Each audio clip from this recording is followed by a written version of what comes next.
Mga kaibigan, isang hindi kapani-paniwalang pangyayari ang naganap. Sino ang mag-aakala na kami, na may hawak na 200 bilyong dolyar na yaman, ay mapapaluha dahil lamang sa isang 200 pisong karanasan? Ito ang mga nanginginig na salitang binulong ni Fatima, ang unang asawa ng isang Qatari royal, sa isang maliit at simpleng hilot wellness spot sa isang eskinita sa Maynila. 12 asawa ng royal family ng Qatar na may pinagsama-samang yaman na higit sa 200 bilyong dolyar ay sakay ng kanilang pribadong jet mula sa Met Gala sa New York nang magkaroon ng problema sa makina. Napilitan silang mag-emergency landing sa Ninoy Aquino International Airport. Nalaman niyo ba ang tungkol dito? Ang katotohanan na ang mga babaeng ito na sanay na isara ang mga pinakamagarang spa resort sa buong mundo para sa kanilang sarili ay sabay-sabay na napahagulgol sa isang hamak na 500 pisong karanasan sa isang lumang distrito ng Maynila. Sila, nabalot sa mga high-end brand mula ulo hanggang paa at kayang gumastos ng milyon-milyon sa isang pindot lang, ay nabago ang buong pananaw sa buhay dahil sa isang simpleng salita mula sa isang 32 taong gulang na manghihilot. Ano nga ba ang nangyari sa maliit na lugar na iyon sa Maynila? Bakit ang mga babaeng kayang bilhin ang lahat ay napaluha dahil sa isang 500 pisong karanasan? Ito ang kuwento ng 12 babae na nasa tuktok ng lipunan, ngunit hindi alam ang tunay na kahulugan ng yaman at kung paano nila natagpuan sa isang abang sulok ng Pilipinas ang isang bagay na hinding-hindi mabibili ng pera. Pagkatapos ninyong marinig ang kuwentong ito, tiyak na mas mapapahalagahan ninyo ang mga simpleng kaligayahan sa inyong pang-araw-araw na buhay. Magandang araw. Ako si Isabel Reyes. 7 taon akong nagtrabaho bilang VIP attendant sa ultra-luxury hotel na Burj Al Arab sa Dubai. Pagkatapos kong mag-aral ng Middle Eastern Studies sa Universidad ng Pilipinas, pinasok ko ang mundo ng hospitality para sa mga mayayaman sa gitnang silangan. Nakita ko ng malapitan ang buhay ng mga royal family ng Qatar, ng Crown Prince ng UAE, ng mga oil tycoon ng Saudi Arabia, ang top 0.001% ng mundo. At masasabi ko sa inyo, ang kanilang pamumuhay ay lampas sa ating imahinasyon. Ang suite na hawak ko sa Dubai ay nagkakahalaga ng 150,000 dolyar bawat gabi. Ang banyo pa lang ay mas malaki na sa isang tipikal na condo unit sa Pilipinas. Ang mga gripo ay gawa sa 2 sa 4 karat na ginto. Araw-araw, ang bathtub ay nilalagyan ng mga sariwang talulot ng rosas at mineral water ang lumalabas sa shower. Ang lahat ng toiletries ay custom-made ng Hermes. Para sa kanila, ito ang normal na buhay. Pag-uwi ko sa Pilipinas, nagtrabaho ako sa VIP services ng NAIA kung saan tinutulungan ko ang mga dignitaryo at mayayamang bisita sa kanilang pagdating sa bansa. Gamit ang aking kaalaman sa Arabic, English, at syempre, Filipino, nagsisilbi akong tulay sa pagitan ng mga kultura. Ngunit ang naranasan ko noong nakaraang buwan ay ang pinakamatinding pangyayari sa buong buhay ko. Isang bagay na hindi ko naranasan kahit sa 7 taon ko sa Dubai. Gabi noon, bandang 10:00 at nasa VIP lounge ako ng NAIA, inihahanda ang mga kailangan para sa mga darating na bisita kinabukasan. Bigla, nakatanggap ako ng isang emergency call. Isang pribadong jet mula New York patungong Doha ay kailangang mag-emergency landing sa Maynila dahil sa problema sa makina habang binabagtas nila ang Pacific route. Ang mga pasahero, 12 asawa ng isang Qatari royal at 8 kasama sa kabuuang 20 tao. Agad akong kumilos para ihanda ang kanilang pagdating. Ang royal family ng Qatar ay isa sa mga pinakamayaman sa gitnang silangan. Ang kita ng bansa mula sa natural gas ay trilyon-trilyon bawat taon.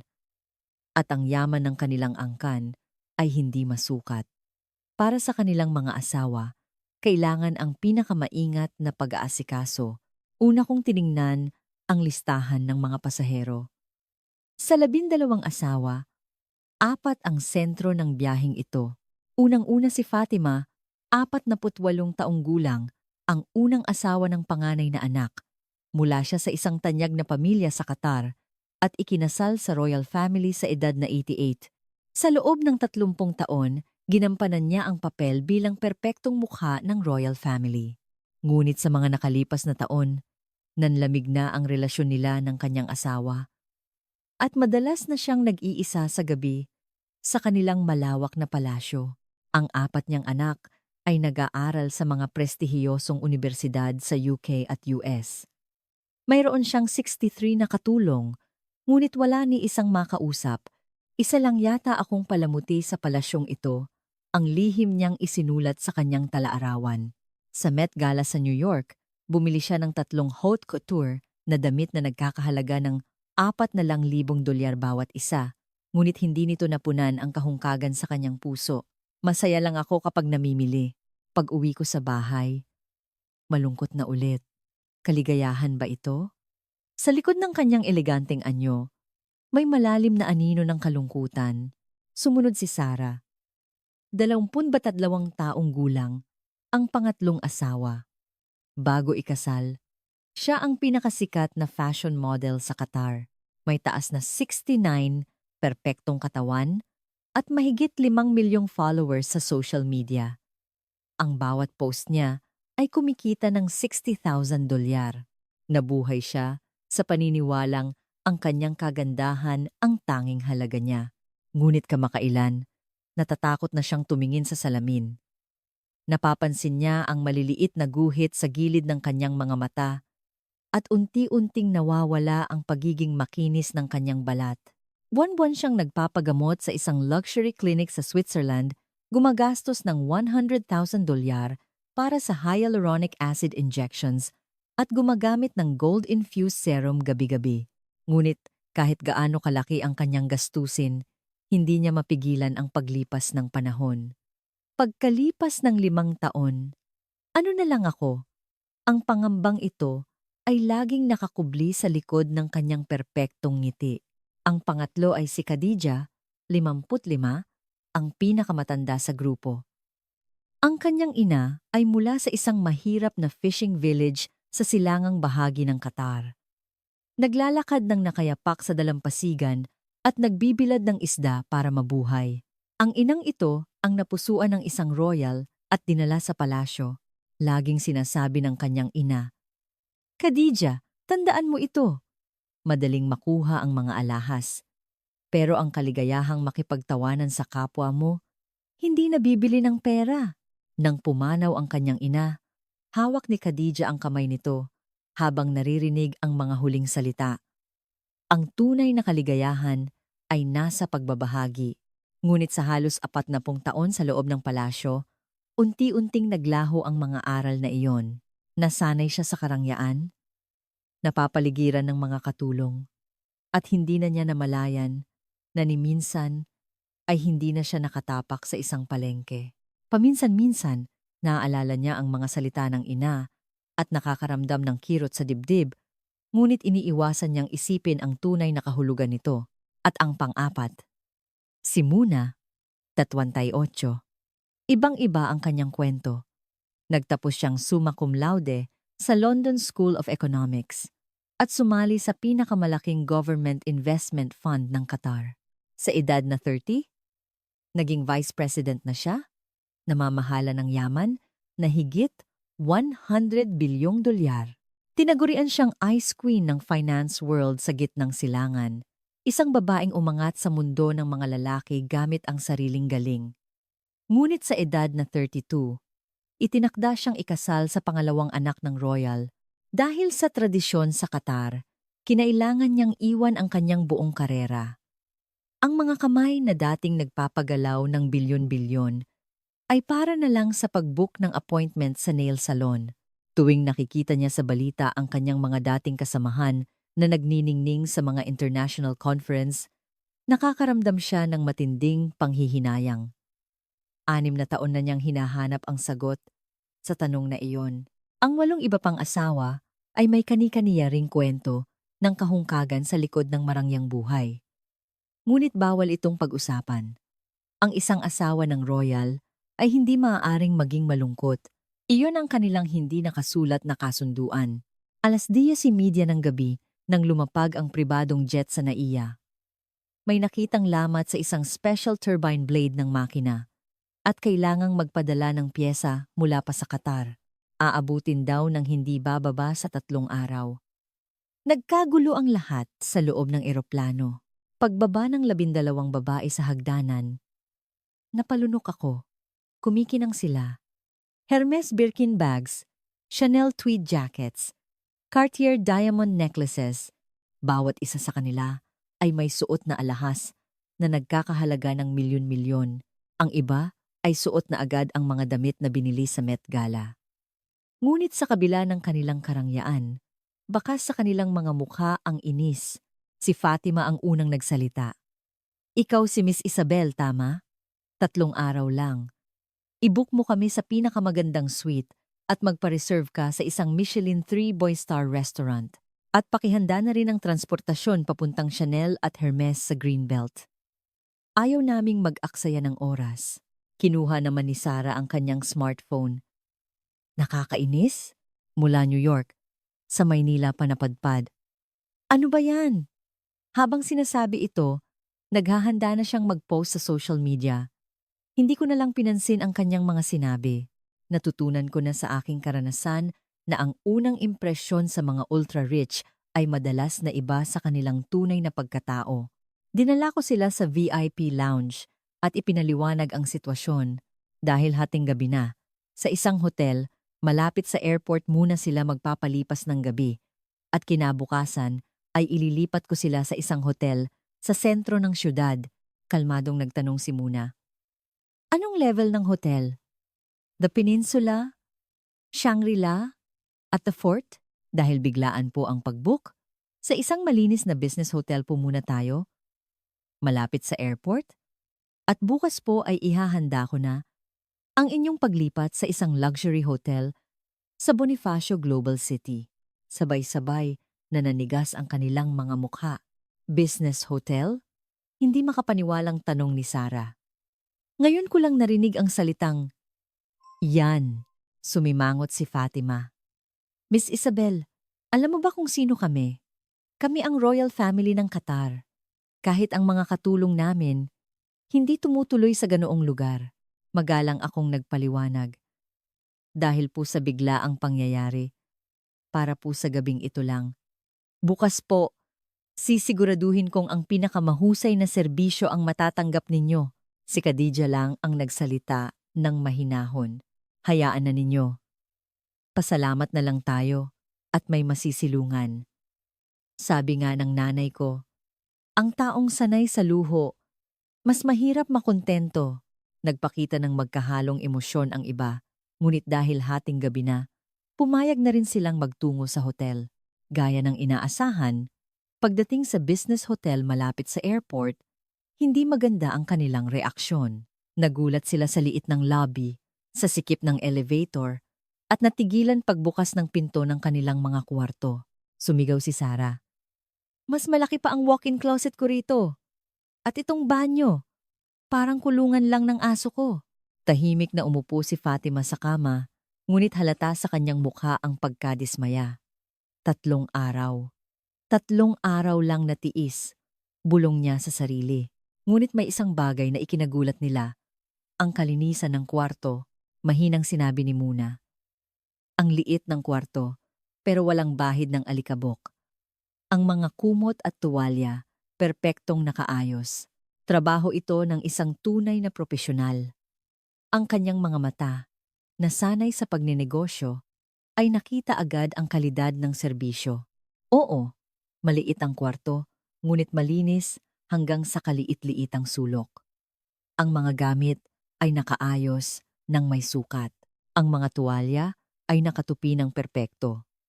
Naroon ang dedikasyon ng isang propesyonal na naghahangad ng pinakamataas na kalidad sa kabila ng limitadong espasyo. Kinaumagahan, nagkaproblema. Almusal, sa palasyo. Tuwing umaga, isang chef ang naghahanda ng bagong lutong croissants, truffle omelettes, beluga caviar, at sariwang pomegranate juice. Ngunit narito sila sa isang business hotel at nagising sila ng 5:00 ng umaga.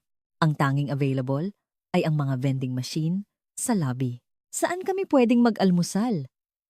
Tanong ni Fatima sa akin sa telepono. Sa ganitong oras po, may kalapit na panaderya po o convenience store na pwede nating puntahan. Panaderya? Walang pag-aalinlangan. Sinamahan ko ang 12 asawa sa isang maliit na panaderya sa tabi ng hotel. Napakalinis naman dito, unang sabi ni Khadija. At ang daming pagpipilian, kahit maliit lang ang lugar. Si Sara naman, habang tinitingnan ang mga estante, ay nagreklamo. Nasaan ang chef? Sino ang magluluto para sa atin? Dinala ko sila sa counter kung saan nakadisplay ang mga bagong luto at mainit-init pang pandesal. Ito po ang tinatawag na pandesal.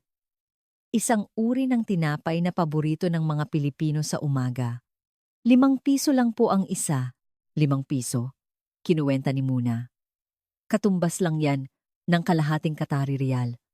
Ang almusal ko araw-araw ay higit $2,000. Nag-aalangang kinuha ni Fatima ang isang pirasong pandesal. Ang may-ari ng panaderya, si Mang Jun, ay ngumiti at nag-alok sa kanila ng palaman. Gusto nyo ng mantikilya o keso, ma'am? Pagkagat ni Fatima sa unang subo, nagbago ang kanyang ekspresyon. Ano to? Ang sarap! 5 piso lang para sa ganito kasarap na pagkain? Sunod-sunod na ring sumubok ang ibang asawa.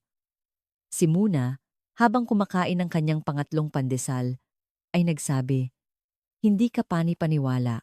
Nakakain na ako sa mga pinakamahal na restaurant sa buong mundo. Pero ngayon lang ako nakatikim ng ganitong kasimpleng sarap. Ang tamis ng tinapay. Napakasarap.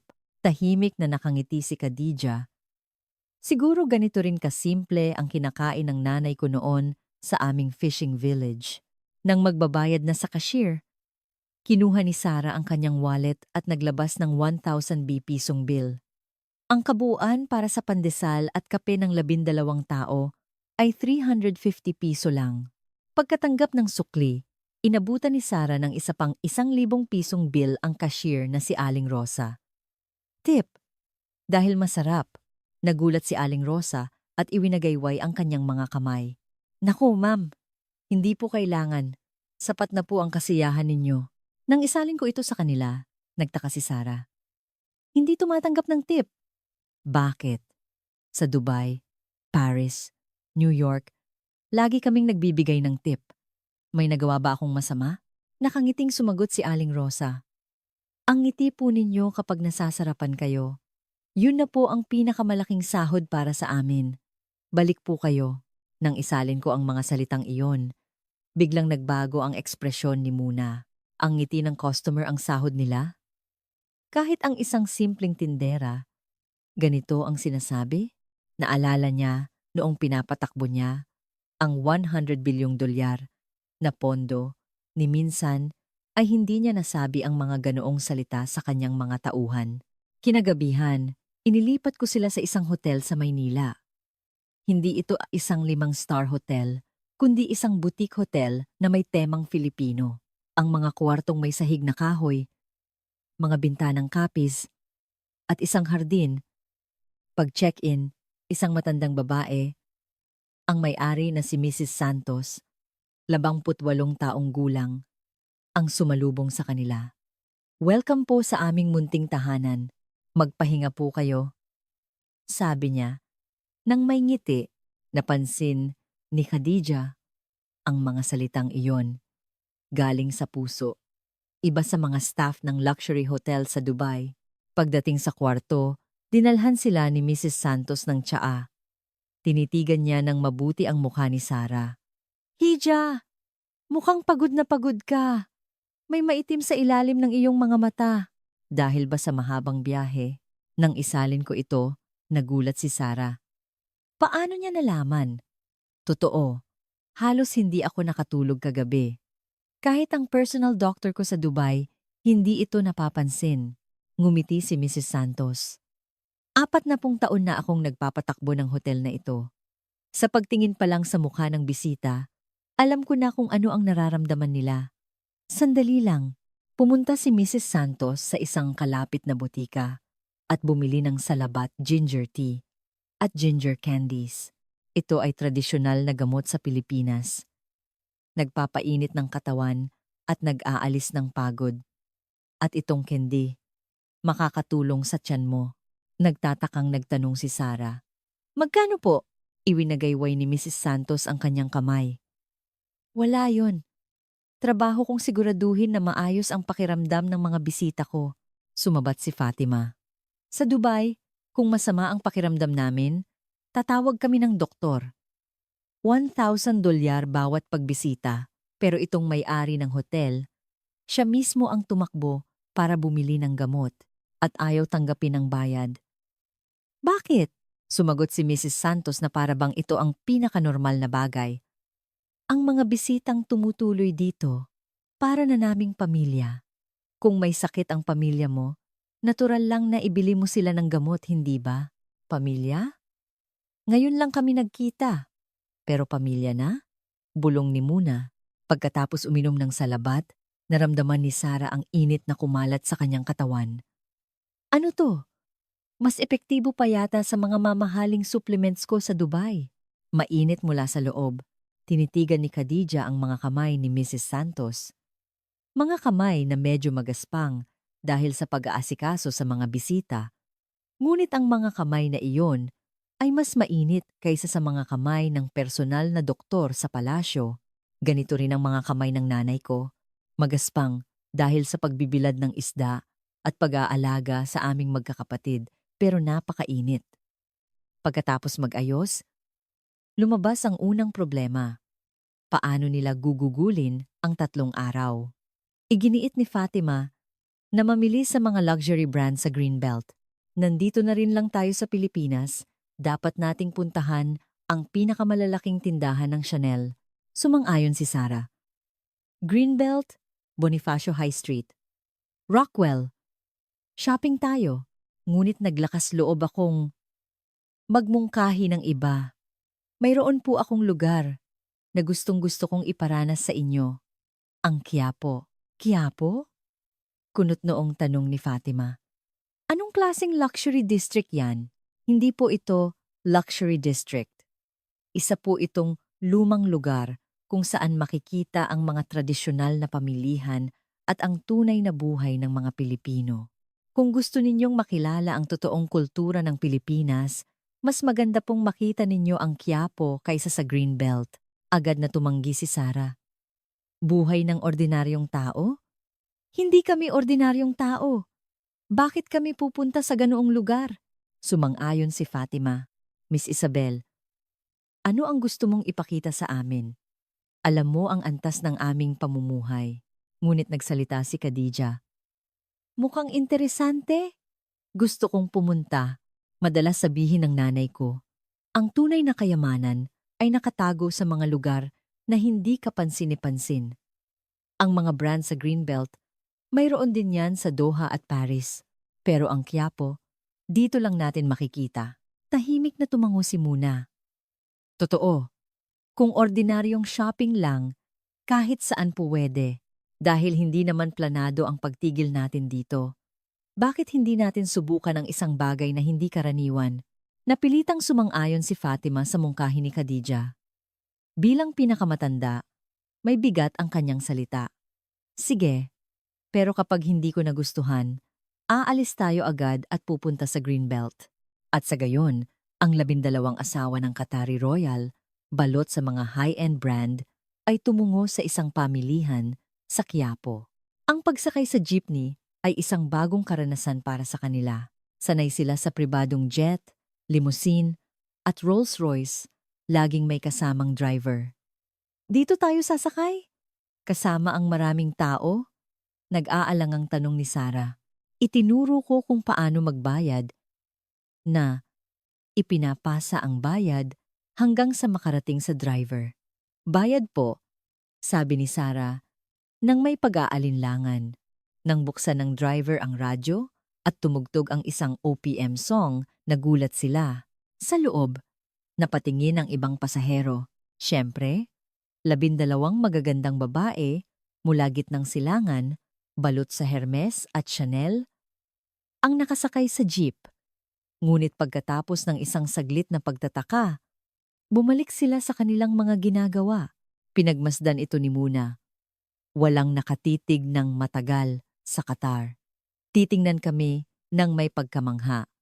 Pero ang mga taga-Maynila, natural na nirerespeto ang privacy ng iba. Ito ay tanda ng mataas na antas ng edukasyon. Napansin naman ni Fatima ang ibang bagay. Ang jeep na ito, napakalinis. Ang mga pader at sahig, makintab. May mga tagalinis ba rito? Nang ipaliwanag ko na ang mga pasahero mismo ang nag-iingat at nagtatapon ng sariling basura, nanlaki ang kanilang mga mata. Walang tagalinis, pero sila mismo ang nagpapanatili ng kalinisan, humangang sabi ni Khadija, na kagandang kultura. Pagdating sa palengke ng Quiapo, natahimik sila sa unang ilang minuto. Isang makitid na kalye na puno ng maliliit na tindahan. Mga nagtitinda ng prutas, isda, gulay, at iba pa. Ang mga karatula ay nakasulat sa Filipino at walang magarbong dekorasyon. Mas maluwag pa ang pasilyo sa kanilang palasyo. Dito? Dito talaga? Bulong ni Sarah. Kahit ang mga kalsada sa Paris, mas maganda pa. Tumingin si Fatima sa paligid nang may pagkadismaya. Miss Isabel, seryoso ka ba? May halaga ba ang pagpunta natin dito? Ngunit ang kanyang mga salita ay naputol ng malakas na boses ng isang tindero ng prutas. Suki! Bili na kayo! Matamis ang mangga ko ngayon, galing Gimaras. Tikman nyo. Libre lang. Nang isalin ko ito, nagtaka sila. Kinakausap niya tayo, kahit hindi tayo magkakilala? At pinapatikim tayo ng libre? Inabutan ng tindero ang bawat isa ng isang hiwa ng hinog na mangga. Sige na, subukan nyo. Pinakamatamis sa buong Pilipinas ang mangga ko. Nag-aalangang kinagatan ni Fatima ang mangga. Ang tamis! Ngayon lang ako nakatikim ng ganito katamis na mangga. Masayang tumawa ang tindero. Sabi sa inyo, diretso yan mula sa mga magsasaka sa Gimaras. Gumigising ako ng 3:00 ng umaga para pumunta sa bagsakan. Araw-araw, 40 taon na, hindi pa ako lumiban. Nang isalin ko ito, nagtanong si Khadija. 40 taon?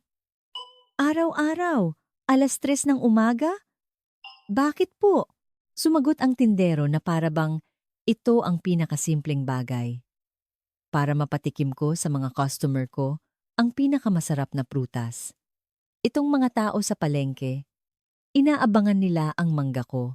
Kapag sinabi ng mga lola na, ang sarap ng mangga mo, iho. Yun pa lang. Masaya na ako. Bahagyang lumambot ang ekspresyon ni Fatima. Kapareho ng sinabi ng tindera sa panaderya. Ang kaligayahan ng customer ang kaligayahan nila. Naisip niya kung sasabihin din ba iyon ng chef sa kanilang palasyo. Malamang hindi. Para sa chef, ang pagluluto para sa royal family ay trabaho. Isang obligasyon, hindi isang kagalakan.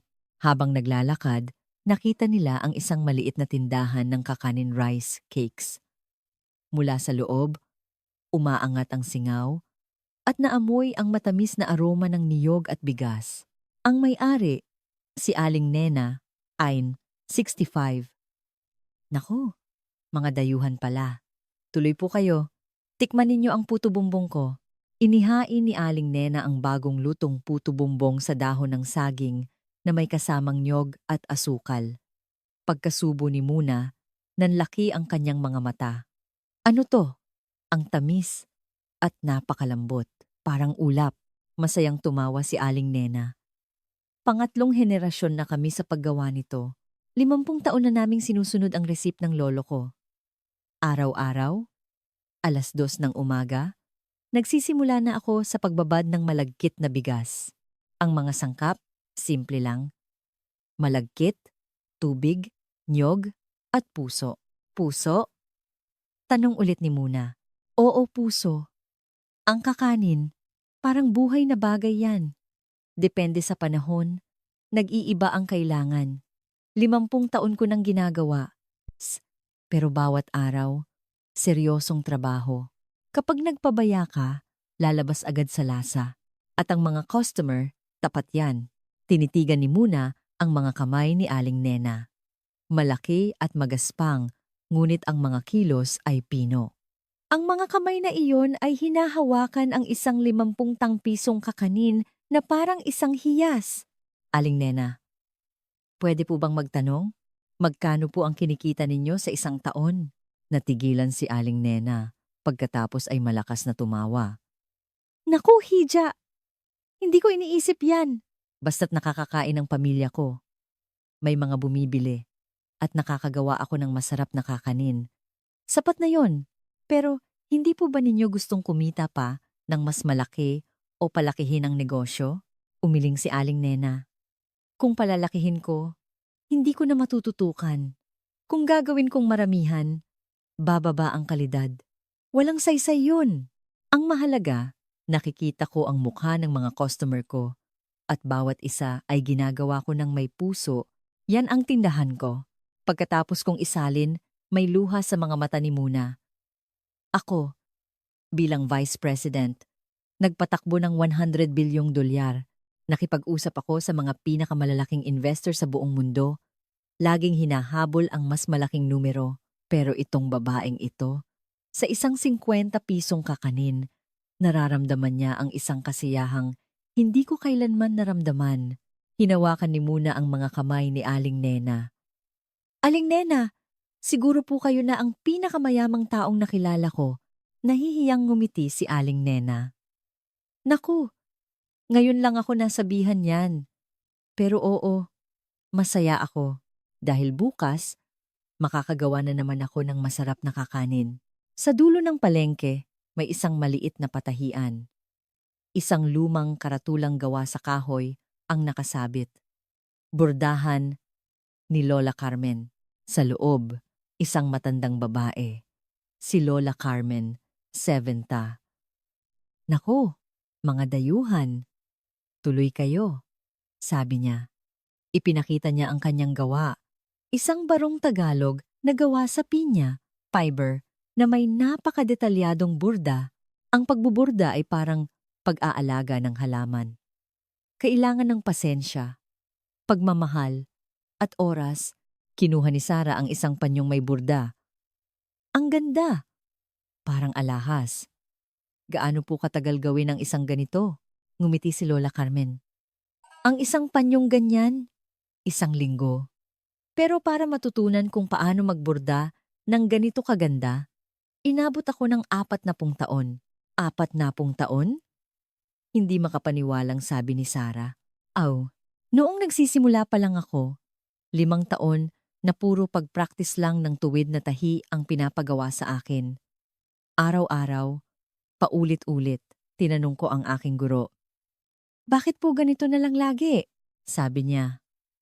Hanggat hindi mo nararamdaman ang tela at sinulid, hindi ka makakagawa ng isang obra. Niyaya kami ni Lola Carmen na sumubok. Si Sarah, ang unang nagtaas ng kamay. Sa tulong ni Lola, sinubukan niyang magburda ng isang simpleng bulaklak, ngunit ang kanyang mga kamay, na sanay sa pag-post ng perpektong larawan sa social media, ay hindi makasunod. Ang kanyang gawa ay pangit at hindi pantay. Hindi ko kaya. Ang pangit, susuko na sana siya. Hinawakan ni Lola Carmen ang kanyang kamay. Ayos lang yan, Hija. Magaling ka na para sa unang subok. Ang mahalaga, hindi ang perpektong tahi, kundi ang pagmamahal na inilalaan mo para sa taong pagbibigyan mo. Kapag may puso, kahit anong itsura, magiging maganda yan. Natigilan si Sarah. Pagmamahal para sa pagbibigyan. Sa kanyang 5 milyong followers, puro perpektong larawan ang kanyang ipinapakita. Ngunit ni minsan ay hindi siya gumawa ng isang bagay para sa isang partikular na tao. Ang pagkain ay luto ng chef, ang damit ay gawa ng designer, ang makeup ay gawa ng propesyonal. Sa 32 taon niya, Ngayon lang siya gumawa ng isang bagay gamit ang sariling mga kamay. Habang tinitingnan ang pangit na bulaklak, mahinang sinabi ni Sarah, Lola Carmen, pwede ko po bang ibigay ito sa isang tao? Siyempre, kanino mo ibibigay? Medyo nahihiyang sinabi ni Sarah kay Fatima. Ngumiti si Lola Carmen. Tiyak na, yan ang magiging pinakamagandang burda sa buong mundo. Nang iabot ni Sarah ang panyo kay Fatima, nagtaka si Fatima. Ano to? Ako ang gumawa. Ngayon lang. Gamit ang sarili kong kamay. Pangit pero para sa'yo. Nanginginig na tinanggap ni Fatima ang panyo at hinawakan ito ng mahigpit. Naramdaman niya ang hindi pantay na mga tahi. At pagkatapos, nagsimulang tumulo ang kanyang mga luha. Ang ganda, mas maganda pa sa mga alahas mula sa Paris. Bakit kaya? Sumagot si Lola Carmen. Dahil may puso yan. Kahit gamitin mo ang pinakamahal na materyales, kung walang puso, walang halaga, pero kahit simple lang, kung gawa ng may pagmamahal para sa isang tao, tiyak na magiging napakaganda. Ganyan ang hiwaga. Isang patak ng luha ang bumagsak mula sa mata ni Fatima. 30 taon akong bumili ng mga pinakamahal na bagay sa buong mundo, pero ito yata ang unang pagkakataon na may isang taong gumawa ng isang bagay para lang sa akin. Mahinang bumulong si Khadija. Tama ang nanay ko. May mga bagay talagang hindi nabibili ng pera. Pagkatapos ng kanilang karanasan sa Quiapo, bahagyang nagbago ang kanilang mga ekspresyon. Hindi pa sila lubusang nagbago, ngunit ang kanilang pagmamaliit sa mga simpleng bagay ay nagsimula ng magkaroon ng lamat. Dapit hapon na. At iminungkahi ko ang huling destinasyon. Gusto niyo bang subukan ang tradisyonal na hilot? Hilot? Ano yon? Tanong ni Sarah.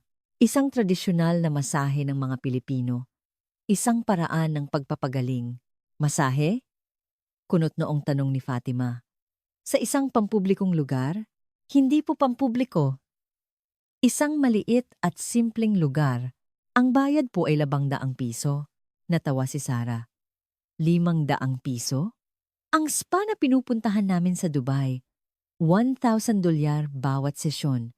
May kasamang flower bath, doang quadra-carat gold facial mask, at caviar body scrub. 500 piso? Nagbibiro ka ba? Umiling din si Fatima. Miss Isabel, saan mo kami dadalhin? 500 daang pisong masahe? Malinis ba yan? Ngunit muling nagsalita si Khadija. Pumunta tayo. Ngayong araw, nagulat tayo sa mangga, sa kakanin, sa burda. Siguradong mayroon ding espesyal sa hilot. Gusto kong paniwalaan ang sinabi ng nanay ko. Ang tunay na kayamanan ay nakatago sa mga lugar na hindi ka pansine-pansin. Sumang-ayon si Muna. 500 piso. Baka ito na ang pinakamurang wellness service sa buong mundo. Gusto kong makita kung ano ito. Inabot ng kalahating oras bago sila pumayag lahat.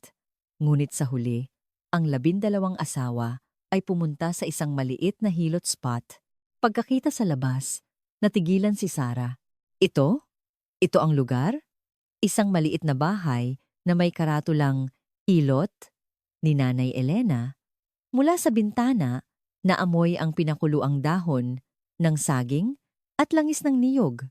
Malayong malayo sa itsura ng mga spa sa Dubai. Medyo napaatras si Fatima. Seryoso ka, Miss Isabel? Dito tayo papasok? 60 taon na po itong pinapatakbo ng pamilya nila. Sinubukan ni Sarah na kumuha ng litrato. Kung i-post ko to sa social media, magiging viral kaya? Qatari Royals, nagpahilot ng 500 piso. Pagpasok, isang matandang babae ang nakaupo sa isang silyang tumba-tumba. Si Nanay Elena, 62 taong gulang. Maliit, may puting buhok na nakapusod. At kapag ngumingiti, nawawala ang kanyang mga mata dahil sa lalim ng mga kunot. Ang kanyang presensya ay kasing kalmado ng buong lugar. Naku, mga dayuhan. Tuloy kayo, sabi ni Nanay Elena. Kahit nakita niya ang karangyaan ng 12, hindi siya nagulat. Ang kanyang ngiti ay kasing init ng dati. Ang hilot ay 500 piso bawat isa. Nang isalin ko ito, bumulong si Sarah. 500 piso. Sa Qatar, kulang pa yan sa parking fee. Pagpasok sa silid, dumating ang unang pagsubok. Kailangang maghubad? Dito? Sa harap ng lahat? Nanlalaking matang tanong ni Sarah. Dahil sa kanilang kultura, ang pagpapakita ng balat sa harap ng iba ay isang malaking bagay. Sa tradisyonal na hilot, kailangan pong hubarin ang damit para sa masahe. Dito, walang posisyon o edad. Lahat ay pantay-pantay. Mariing sinabi ni Fatima, "Hindi maaari. Asawa ako ng isang royal. Hindi ko kayang gawin yan."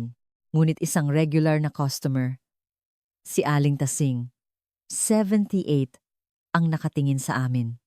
5 beses sa isang linggo, siyang nagpupunta rito.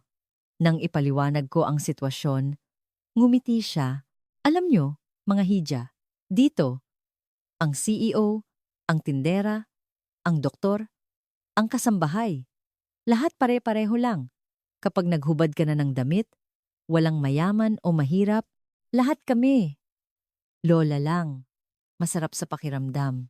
Kasi kapag hubad ka, lumalabas ang tunay mong sarili. Nang isalin ko ang mga salitang iyon, nanlaki ang mga mata ni Khadija. Lahat ay nagiging pare-pareho. Kapag hubad ka, lumalabas ang tunay mong sarili.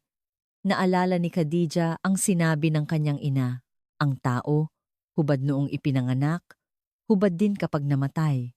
Kahit gaano karaming alahas ang isuot mo sa pagitan, ang tunay mong sarili hindi nagbabago. Gagawin ko, sabi ni Khadija, at sinimulan niyang hubarin ang kanyang damit. Inalis ang Cartier necklace, tinupi ang Hermes scarf, at maingat na inilagay ang Chanel blouse sa isang locker. Sa bawat pirasong inaalis niya, tila gumaan ang kanyang pakiramdam. "Khadija, seryoso ka ba?" Gulat na tanong ni Sarah. "Oo. Baka nga ngayon lang ako naging seryoso. 40 taon akong nagsuot ng kung ano-ano para lang ipakilala ang sarili ko. Ang hubad na ako. Sino kaya ako?" Dahil sa mga salita ni Khadija, isa-isa na ring naghubad ng damit ang iba. Si Fatima, si Sarah, si Muna. Ang 12 asawa ay inilagay ang kanilang bilyon-bilyong halaga ng mga damit at alahas sa locker. At humarap ng walang saplot. Ngumiti si Aling Tasing. "Aba, ang gaganda naman ng mga katawan ninyo. Para kayong ako noong bata pa." Pagpasok sa hilot room, natigilan silang lahat. Isang simpleng silid na may mga banig sa sahig. Ang ilaw ay mahina. May amoy ng pinakuloang dahon at langis. Ang tanging maririnig ay ang mahinang tunog ng katutubong musika. Ang mga babaeng sanay sa mga pinakamagarang spa ay natulala. Ito ay kabaligtaran ng karangyaan. Walang gintong pader, walang crystal chandelier, walang amoy ng mamahaling essential oils. Ang naroon lang ay ang amoy ng mga halaman at ang mahinahong boses ng mga matatanda. Ngunit sa hindi malamang dahilan, nakaramdam sila ng kakaibang kaba. "Ano itong pakiramdam na ito?" Bulong ni Fatima. "Hindi marangya, hindi magarbo, pero bakit parang napakainit sa puso?" Inihiga sila isa-isa sa mga banig. Sanay silang mga katulong ang nag-aasikaso sa kanila. Ngayon, sila mismo ang humiga. Si Sarah, na 32 taon nang hindi gumagawa ng anuman para sa sarili, ay natawa. "Tingnan nyo, nakahiga ako sa sahig. Nakakatuwa pala ang ganito kasimpleng bagay." Lumapit si Nanay Elena kay Muna at sinimulang hilutin ang kanyang likod. "Naku, Hija, ang tigas ng likod mo," sabi niya. "May dala-dala ka bang mabigat?" Nang isalin ko ito, nagulat si Muna. Sa tradisyon ng Qatar, hindi basta-basta hinahawakan ng estranghero ang katawan. Ngunit sa mainit na kamay ni Nanay Elena, tumango si Muna. Dahan-dahang hinilot ni Nanay Elena ang likod ni Muna. Hindi masyadong malakas, hindi masyadong mahina, perpektong diin na natutunan sa mahabang panahon. Ang likod, sabi ni Nanay Elena, Dito lumalabas ang buhay ng tao. Ang likod ng taong maraming pinagdaanan, tumitigas. Ang likod ng masayang tao, malambot. Ang likod mo, hija, maganda, pero medyo matigas. Mayroon ka bang kinikimkim? Pagkasalin ko ng mga salitang iyon, bumuhos ang luha mula sa mga mata ni Muna. Opo, 6 na taon na po akong nagtitiis. Gusto ko pong magtrabaho ulit. Gusto kong may marating gamit ang sarili kong kakayahan. Pero bawal sa isang asawa ng royal ang magsabi ng ganoon. Kaya, nanahimik na lang ako. Hinaplos ni Nanay Elena ang likod ni Muna. Ganoon pala. Kawawa ka naman. Pero tandaan mo, hija, may dalawang buhay ang tao. Ang buhay na ipinapakita mo sa iba at ang buhay sa loob ng puso mo. Alin ang totoo? Siyempre, yung nasa puso mo. Kaya huwag kang magtiis. Pahalagahan mo ang tunay mong sarili. Humagulgol si Muna sa harap ni Nanay Elena. Ang 6 na taong kimkim na sakit ay natunaw sa init ng kamay ng isang 70 o 80 taong gulang na manghihilot. Nang makita ito ng ibang asawa, isa-isa na rin silang nagsimulang umiyak. Ang mga ibang manghihilot, kahit hindi nila naiintindihan, ay hinaplos ang kanilang mga likod at hinawakan ang kanilang mga kamay. Kahit hindi magkaintindihan sa salita, ang init ng pagmamahal ng tao ay nararamdaman. Si Khadija, habang hinihilot, ay napapikit. Nanay, nanay, kausap niya sa isip ang kanyang ina. Nanay, ngayon ko lang naintindihan.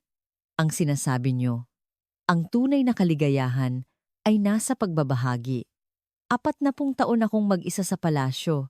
Ngayon ko lang naintindihan, ito pala ang kaligayahan, ang mahawakan ng isang estranghero, ang palambuti ng iyong nararamdaman ng isang lola na hindi mo kilala. Si Fatima ay tahimik ding umiiyak. 30 taon akong nagpunta sa mga pinakamahal na spa sa buong mundo.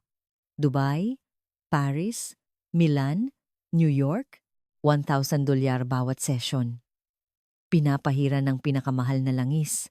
Ginagamitan ng pinakabagong teknolohiya. Pero ni minsan, hindi ako nakaramdam ng ganito. Pumasok si Nanay Elena sa silid.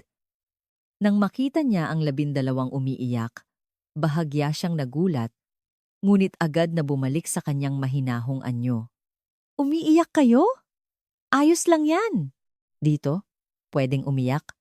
Ang luha, kasamang aanurin ng pagod.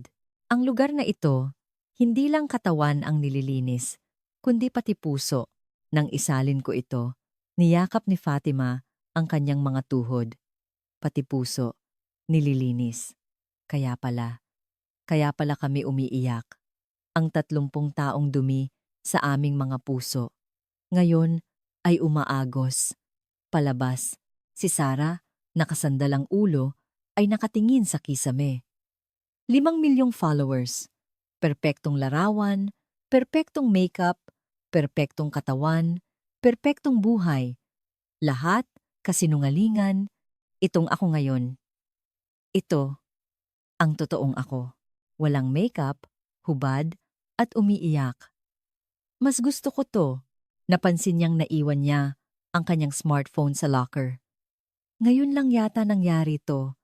Ang tagal kong malayo sa phone ko. At ayos lang pala. Mas magaan sa pakiramdam. Pagkatapos ng hilot, naupo sila sa isang bench at uminom ng malamig na sagot gulaman na inihanda ni Nanay Elena. Ano to? Ang sarap, sabi ni Sarah. Ngayon lang ako nakatikim nito. Wala nito sa Qatar. Tumawa si Nanay Elena. Ang sagot gulaman pagkatapos ng hilot.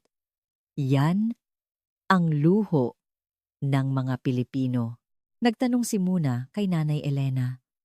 Nanay Elena, kumikita po ba ang negosyo ninyo? Hindi po ba kayo nalulugi? Ang kanyang pagiging negosyante ay lumabas. Sa 500 pisong bayad, ang pagpapanatili ng lugar, ang bayad sa kuryente, at tubig paano ito nagiging posible. Nag-isip si Nanay Elena at sumagot ng tapat. Nalulugi. Hija, Mahigit 10 taon na. Noong buhay pa ang asawa ko, medyo marami-rami pa ang customer. Ngayon, mga 20 regular na lang. Karamihan, mga matatandang mag-isa na sa buhay. Kung ganoon po, bakit hindi ninyo isara? Bahagyang lumungkot ang mga mata ni Nanay Elena. Kung isasara ko, saan na sila pupunta? Si Aling Tasing. Araw-araw na niyang kasiyahan ang pagpunta rito. Mag-isa lang siya sa bahay, walang makausap. Dito, may nakakausap siya, may humahaplos sa likod niya, nagkikita-kita sila, at nagsasabihan ng, "Ingat ka, ha? Bukas ulit." Yun lang, sapat na para mabuhay. Ganoon ang lugar na ito. Hindi dahil sa pera. Hindi ko to ginagawa para sa pera. Ginagawa ko to para sa ngiti nila. Sabi ng asawa ko, ang hilot ay hindi negosyo. Ito ay yaman ng komunidad. Kaya sa loob ng 60 taon, ni minsan hindi kami nagtaas ng presyo. Napahigpit ng hawak si Muna sa kanyang baso. Noong nagpapatakbo siya ng 500 bilyong pondo, ang hinahabol niya ay profit margin, return on investment, market share. Lahat, numero. Ngunit ang 82 taong gulang na babaeng ito sa harap niya, para sa isang halagang hindi masusukat ng numero, ay ipinagpapatuloy ang isang nalulujing negosyo. Nanay Elena, kayo po ang pinakamagaling na negosyanteng nakilala ko. Nahihiyang iwinagayway ni Nanay Elena ang kanyang kamay.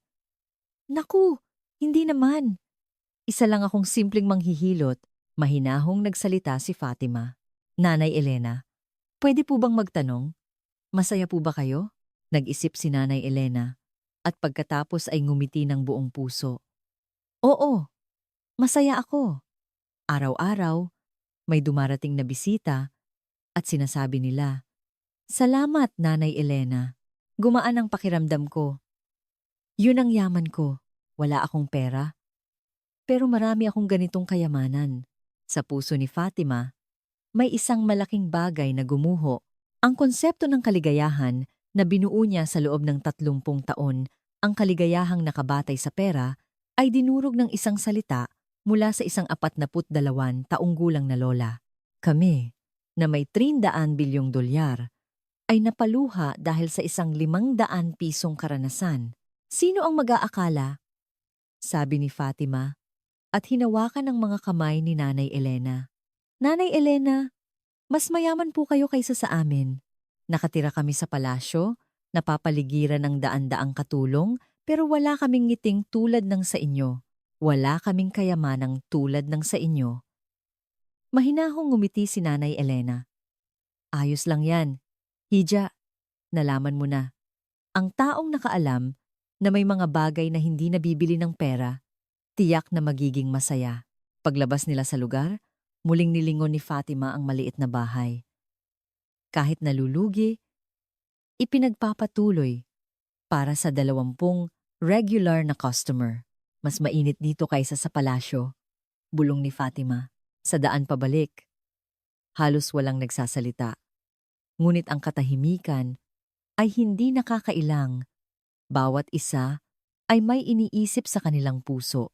Pagbalik sa hotel, tinipon sila ni Khadija. Gusto kong may pag-usapan tayo. Naupo ang 12 asawa. Ngayon, naintindihan ko na ang sinabi ng nanay ko simula ni Khadija. Sabi niya, may mga bagay na hindi nabibili ng pera. 40 taon. Akala ko, naiintindihan ko. Pero ngayon ko lang talaga naintindihan. Ang tinderong nagbigay ng mangga. Si Aling Nena na may puso sa kanyang kakanin. Si Lola Carmen na inalay ang 40 taon sa pagbuburda. Si Nanay Elena na pinagpapatuloy ang hilot kahit nalulugi. Si Aling Tasing na nag-alok ng tulong. Wala sila ni 1% ng yaman natin. Pero 100 beses silang mas mayaman kaysa sa atin. Nagpatuloy si Fatima. 30 taon akong palamuti sa palasyo. Nakuha ko ang lahat ng pinakamahal na bagay sa mundo. Pero wala akong nakuha. Ang mga anak ko, nasa ibang bansa. Ang asawa ko, minsan sa isang buwan ko lang nakikita. May 63 akong katulong. Mas maganda pa ang buhay ni Nanay Elena. Tumingin si Sarah sa kanyang smartphone. Ngayon lang ako gumawa ng burda. Ngayon lang ako humiga sa sahig. Ngayon lang ako lumabas ng walang makeup. Lahat bago, 32 taon. Lahat ginagawa para sa akin. Mas masaya pa ako sa sinabi ni Lola Carmen na yan ang pinakamagandang burda kaysa sa 5 milyong likes ko. Umiiyak na nagsalita si Muna. Nang hilutin ni Nanay Elena ang likod ko, lumabas lahat ng kinimkim ko sa 6 na taon. Pahalagahan mo ang tunay mong sarili, sabi niya. Isang 78 taong gulang na lola. Mas may halaga pa ang salita niya kaysa sa lahat ng consultant sa investment banking. Nag-usap sila hanggang hating gabi. Ito ang unang pagkakataon na nag-usap sila ng tapat. Sa palasyo, laging may maskara. Ngunit ngayon, tulad ng paghuhubad nila kanina, hubad na rin ang kanilang mga puso. Ngayon lang nila naintindihan ang sakit ng bawat isa. Kinaumagahan, halata ang pagbabago. Dumating si Sarah sa almusal ng walang makeup. Hindi ako magme-makeup ngayon, sabi ni Aling Tasing. Kapag hubad ka, lumalabas ang tunay mong sarili. At nag-post siya sa social media. Ang una niyang no makeup selfie. Ang caption, isang bagay na natutunan ko sa halagang 500 piso sa loob ng 6 na oras, umabot ito sa 1 milyong likes. Ang comment section ay napuno ng, mas maganda ka ng ganito. Ngayon ko lang nakita ang totoong Sarah. Ngumiti siya. Ang hindi perpektong katotohanan, mas nakakaantig ng puso kaysa sa perpektong kasinungalingan. Nang umagang iyon, dumating ang balita na tapos na ang pagkukumpuni ng jet. Puwede na silang umalis sa hapon. Bago umalis, dinala ko sila ulit kay Nanay Elena. Nakaupo si Nanay Elena sa kanyang tumba-tumba. Naku, mga hija, bumalik kayo. Masaya akong makita kayo. Hinawakan ni Fatima ang kamay niya. Nanay Elena, aalis na po kami ngayon. Pero babalik po kami. Pangako, huwag kayong mag-alala. Laging bukas ang pinto ko. Basta't dala ninyo ang 500 piso ninyo. Sapat na yon. Inabot ni Muna ang isang sobre na may malaking halaga. Nanay Elena, tanggapin niyo po ito. Para sa pagpapaayos ng lugar ninyo, tiningnan ni Nanay Elena ang sobre at umiling. Salamat, pero hindi ko matatanggap. Kung tatanggapin ko yan, hindi na ito ang hilot ni Nanay Elena. Bakit po? Ang halaga ng lugar na ito nasa pagiging abot kaya para sa lahat. Ang mayaman, ang pensyonado, parehong 500 piso ang binabayad. Ang pagkakapantay-pantay na iyon, ang yaman nito. Kung tatanggapin ko ang malaking pera, kailangan kong gumawa ng espesyal na serbisyo. Hindi na ito ang lugar namin. Itinago ni Muna ang sobre at yumuko. Naiintindihan ko po ang pilosopiya ninyo sa pagninegosyo. Mas malalim pa kaysa sa mga propesor sa Harvard Business School. Tumawa si Nanay Elena. Ano? Yung Harvard? Hindi ko alam. Pero kung papuri yan, salamat. Sa huli, nagpakuha sila ng litrato kasama si Nanay Elena. 12 babaeng balot sa yaman at sa gitna nila, isang unglubang patdalawa, taong gulang na manghihilot. Sa larawang iyon, si Nanay Elena ang pinakamaningning. Dumating din si Aling Tasing para magpaalam. Hinawakan niya ang kamay ni Muna. Hija, huwag ka nang magtitiis ha. Gawin mo kung anong gusto mo. Minsan lang tayo mabubuhay. Niyakap ni Muna si Aling Tasing.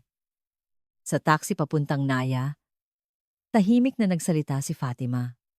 Pag-uwi ko, magtatayo ako ng isang wellness center sa Qatar. Nagulat ang iba. Isang lugar na mura lang, kung saan kahit sino pwedeng pumasok. Walang posisyon, walang yaman. Mga Qatari, Indian, Pakistani, Pilipino, lahat pantay-pantay. Gusto kong gumawa ng ganoong lugar. Ngumiti si Khadija. Fatima, yan ang proyektong pinakagugustuhin ng nanay ko. Gagamitin natin ang pera para gumawa ng isang bagay na hindi nabibili ng pera. Ito siguro ang tunay na gamit ng yaman. Nagningning ang mga mata ni Muna. Gusto kong pamunuan ang proyektong yan. Pagkalipas ng 6 na taon, ngayon lang ako nagkaroon ulit ng isang bagay na gustong-gusto kong gawin. Tumawa si Sarah. Ako naman, ipapamalita ako sa social media. Sasabihin ko sa buong mundo na pwedeng magbago ang buhay mo sa halagang 6 piso. Sa naiya, bago sila umalis, sinabi sa akin ni Fatima, Miss Isabel, kung hindi mo kami dinala sa Quiapo, baka namatay kaming hindi alam ang tunay na kahulugan ng yaman. May 300 bilyon kami. Pero hindi namin alam ang halaga ng 500 piso. Ang mga taga Maynila ang nagturo sa amin. Bago umakyat sa eroplano, tumingala si Khadija. Nanay, naririnig mo ba? Naintindihan ko na lahat. Ang bagay na hindi nabibili ng pera, ito ay ang init ng pagmamahal ng kapwa. At may isang bansa na nagturo sa amin yan sa halagang 500 piso. Pag-uwi nila sa Qatar, isang hindi kapanipaniwalang bagay ang nangyari. Kumilos si Fatima. 2 linggo lang, inilunsad niya ang Al-Ginhawa Project. Ang ginhawa ay isang salitang Filipino para sa comfort o relief. Ito ang unang community wellness center sa Qatar, na hango sa kultura ng hilot sa Pilipinas. Sa isang press conference, sinabi ni Fatima, maraming luxury spa sa Qatar, pero walang lugar kung saan lahat ay pantay-pantay. Sa Pilipinas, na bago ang buhay ko sa isang 500 pisong hilot, gusto kong magtayo ng isang lugar sa Qatar, kung saan ang mga Qatari at mga migranteng manggagawa ay maaaring magsama sa isang lugar para magpaginhawa. Si Muna ang naging pinuno ng proyekto. Iba na ang paraan ko ngayon. Hindi profit margin ang susukatin ko, kundi ang bilang ng mga ngiti ng mga bisita. Hindi kita, kundi ang bilang ng salamat. Yan ang bagong aral sa akin ni Nanay Elena.